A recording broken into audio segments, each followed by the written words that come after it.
एक बेहतरीन T shirt का तोहफा। बस आप सब्सक्राइब करें हमारे YouTube चैनल को और साथ में दिए गए नोटिफिकेशन बेल आइकन को दबाएं और कमेंट करें हमारे किसी भी वीडियो पर।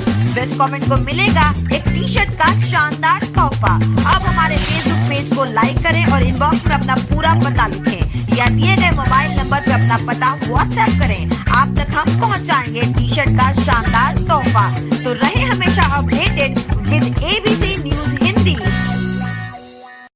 जब भारत अपना बिखरा था तब चंद्रगुप्त ने अखंड किया, फिर अपनी कलम के दम पे उसे भीमराव ने बुलंद किया। जब भारत अपना बिखरा था तब चंद्रगुप्त ने अखंड किया, फिर अपनी कलम के दम पे उसे भीमराव ने बुलंद किया। उस देश के कुर्सी पे अब तो ऐसा ठग है बैठा, उस देश के कुर्सी पे अब तो ऐसा ठग है बैठा, जो देश को ऐसे बेच रहा कि नाम पड़ा विक्रेता। वो चाय बेचते बेचते अब बन गया देश विक्रेता। आया देश विक्रेता, देखो आया देश विक्रेता, आया देश विक्रेता, देखो आया देश विक्रेता।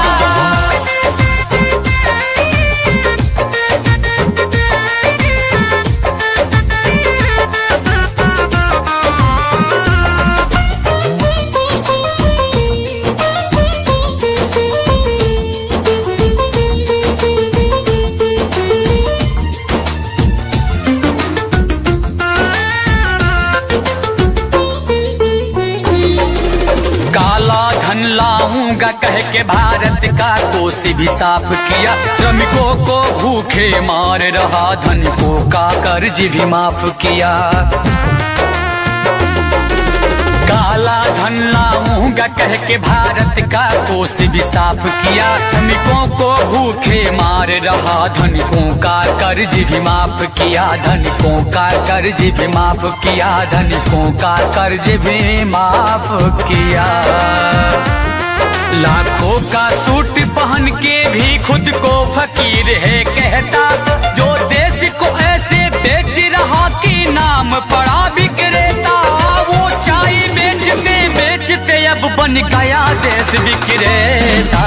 आया देश विक्रेता, देखो आया देश विक्रेता, आया देश विक्रेता, देखो आया देश विक्रेता।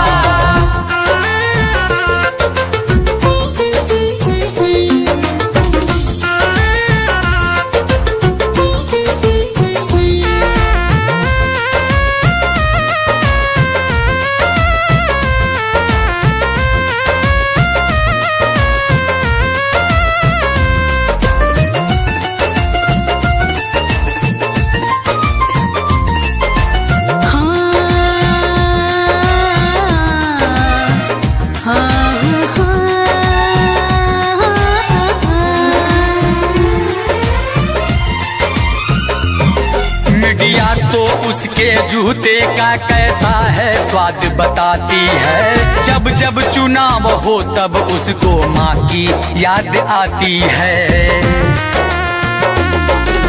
मीडिया तो उसके जूते का कैसा है स्वाद बताती है, जब जब चुनाव हो तब उसको माँ की याद आती है, माँ की याद आती है, माँ की याद आती है।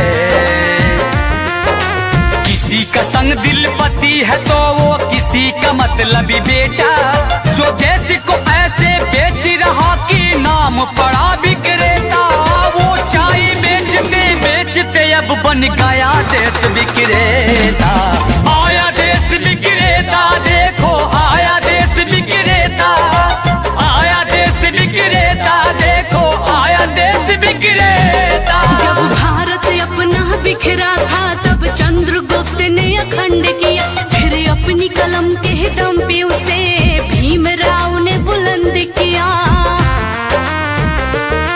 उस देश के कुर्सी पे अब तो ऐसा ठग है बैठा, उस देश के कुर्सी पे अब तो ऐसा है बैठा। जो देश को ऐसे बेच रहा कि नाम पड़ा विक्रेता, वो चाय बेचते बेचते अब बन गया देश विक्रेता। आया देश विक्रेता, देखो आया देश विक्रेता, आया देश विक्रेता, देखो आया देश विक्रेता। एबीसी न्यूज हिंदी और एबीसी न्यूज एंड नॉलेज दे रहा है अपने दर्शकों को एक बेहतरीन टी शर्ट का तोहफा। बस आप सब्सक्राइब करें हमारे यूट्यूब चैनल को और साथ में दिए गए नोटिफिकेशन बेल आइकन को दबाएं और कमेंट करें हमारे किसी भी वीडियो पर। बेस्ट कमेंट को मिलेगा एक टी शर्ट का शानदार तोहफा। अब हमारे फेसबुक पेज को लाइक करें और इनबॉक्स में अपना पूरा पता लिखें या दिए गए मोबाइल नंबर पर अपना पता व्हाट्सएप करें। आप तक हम पहुंचाएंगे टी शर्ट का शानदार तोहफा। तो रहे